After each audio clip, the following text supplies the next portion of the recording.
Typically, we'd get a CSV file from our suppliers to upload a price book. But good news, you can upload any CSV price book file to Fergus as long as it includes the essential details. At a minimum, your file needs columns for product code, product description, and cost price. These are the basics, but Fergus can also read columns for sell price, supplier SKU, and an additional search code, though these are optional. Many Fergus users create their own custom price books in Excel, export them as a CSV, and upload them directly.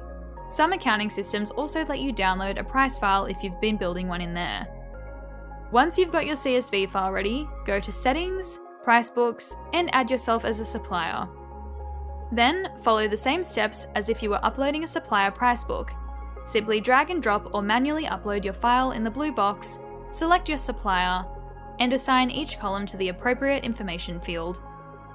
Finally, click Upload in the bottom right corner and you'll get a notification when the upload is complete. And that's it. If you need further assistance, don't hesitate to reach out to our friendly support team.